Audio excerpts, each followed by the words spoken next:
నమస్తే TV 999 news కు స్వాగతం. మైదుకూరు నియోజకవర్గంలో ఈ రోజు మైదుకూరు వైఎస్ఆర్సీపీ ఎమ్మెల్యే రఘురామిరెడ్డి తన మైదుకూరులో ఉండే వైఎస్ఆర్సీపీ పార్టీ ఆఫీసులో మాట్లాడుతూ మన రాష్ట్ర ముఖ్యమంత్రి జగన్మోహన్ రెడ్డి చేసిన అభివృద్ధి కార్యక్రమాలను గురించి మాట్లాడటం జరిగింది. ఆయన మాట్లాడుతూ అనేక పథకాలను రాష్ట్ర ముఖ్యమంత్రి వైఎస్ జగన్మోహన్ రెడ్డి చేసిన మంచి పనులను గురించి ఎలక్ట్రానిక్ మీడియా తన ఆఫీస్ నందు వివరించడం జరిగింది. మళ్ళీ 2024లో మన జగన్మోహన్ రెడ్డి అమలు చేసిన పథకాలు, ముఖ్యమంత్రి చేసిన పథకాలు, ముఖ్యమంత్రి చేసిన పనులు ముఖ్యమంత్రి జగన్మోహన్ రెడ్డిని గెలిపిస్తుందని, ముఖ్యమంత్రి జగన్మోహన్ రెడ్డి పైన భగవంతుని కింద ప్రజలను నమ్మి ఉన్నాడు. ఎన్ని పార్టీలు బీజేపీ, తెలుగుదేశం, జనసేన కూటమిగా కలిసి వచ్చిన 2024లో మన రాష్ట్ర ముఖ్యమంత్రిగా జగన్మోహన్ రెడ్డి గారు ప్రమాణ స్వీకారం చేస్తారని ప్రగాఢ నమ్మకాన్ని తెలియజేశారు.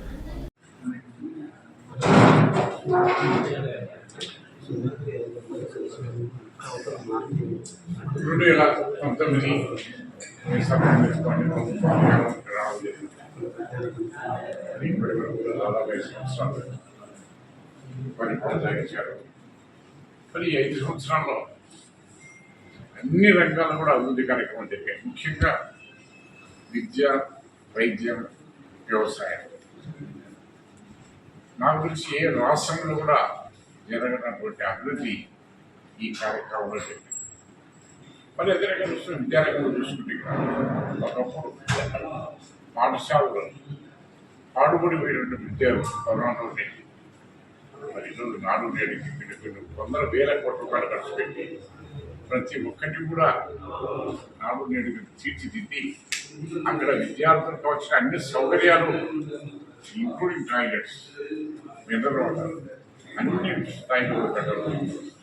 మరి అది ఒకటే కాదు, విద్యారంగంలో అన్ని రకాల బాగా ఉన్నాడు ఉద్దేశం మీద ప్రతి విద్యార్థి స్కూల్కి వెళ్ళిన ప్రతి ఒక్కరికి కూడా ప్రోత్సాహకంగా అమ్మ ఒడి అనేటువంటి కార్యక్రమం మీద ప్రతి తల్లికి వాళ్ళ పిల్లల కోసం చెప్పేసి 15,000 రూపాయలు వాళ్ళ అకౌంట్ కూడా వేయడం. మరి ఒకప్పుడు కేవలం ఇంగ్లీష్ మీడియమే కావాలని అనుకునేటువంటి తల్లిదండ్రులు ఉన్నారు. వాళ్ళ కోరిక కూడా తీర్చే విధంగా మరి ప్రతి ఒక్క ప్రభుత్వ పాఠశాలలో ఇంగ్లీష్ మీడియాన్ని కూడా ప్రవేశపెట్టినటువంటి ఘనత జగన్. మరి అది ఒక్కటే కాదు, మరి మధ్యాహ్నం చిన్నపిల్లలు స్కూల్కి వస్తారు, వాళ్ళకి కావాల్సినటువంటి దుస్తులు ఉన్నాయి. మనం కొన్ని పల్లెలు చూస్తున్నాం, ఒక పేదవాడైతే చిరిగిపోయిన షర్ట్ వేసుకుంటారు, ఇంకొకరు వచ్చేసి కొన్ని షావుకారులు ఉండేవాళ్ళు కొంచెం మంచి బట్టలు వేసుకుంటారు. ఆ వ్యత్యాసం ఉండకూడదనే ఉద్దేశం మీద ప్రతి ఒక్కరికి కూడా 4 జతల బట్టలు ఇవ్వడం జరిగింది. యూనిఫామ్ అందరూ ఒకటి యూనిఫామ్ ఉన్నారు. మీద ధనిక వ్యత్యాసం కనపడకూడదు విద్యా వ్యవస్థ అనేది ఆయన భావం. అది ఒకటే కాదు, బుక్స్ కానీ షూస్ కానీ అన్నిటికి మించి మధ్యాహ్నం భోజనం మరి ఎక్కడన్నా ఉంది, ఏ రాష్ట్రంలోనే ఉందా? వారానికి 5 రోజులు కొడుకుని కూడా పిల్లలు ఆరోగ్యంగా ఉంటే వాళ్ళకి పరిష్కారం ఇస్తే చదువు కూడా బాగా వస్తుంది. అది ఆయన పాలసీ. మరి దీనిక చూశారు ఈ 5 సంవత్సరాలు ఎన్ని మెడికల్ కాలేజీలు వచ్చాయి, దాదాపు 16 మెడికల్ కాలేజీలు వచ్చాయి ఈ 5 సంవత్సరాలు. మరి ఈరోజు విద్యా దీవెన కింద వస్తూ పోయిన వేలాది కోట్ల రూపాయలు ఖర్చు పెట్టారు.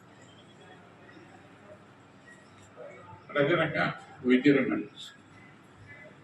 రంగం కూడా ఎంత మార్పులు తీసుకొచ్చామో చెప్పండి.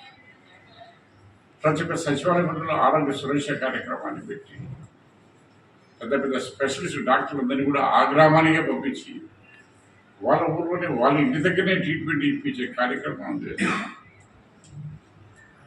మరి ఆ యొక్క కార్యక్రమాల్లో ఎవరికైనా పెద్ద జబ్బు ఉండి ఏదైనా సర్జరీ అవసరమైతే ఇమ్మీడియట్గా మనకి హాస్పిటల్స్కి రెఫర్ చేసి ఉచితంగా వాళ్ళకి ట్రీట్మెంట్ అనేది సర్జరీ అనేది చేసే కార్యక్రమం ఉంది.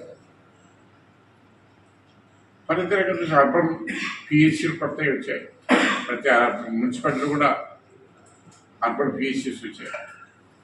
ప్రతి ఒక్క గ్రామానికి అంతా కూడా విలేజ్ పిహెచ్సీలు వచ్చాయి. అన్ని రకాల చేశారు. ఇంతవరకు భారతదేశ చరిత్రలో ఎక్కడ ఏ రాష్ట్రం లేనటువంటిది డాక్టర్స్ అందరినీ అపాయింట్ చేయడం.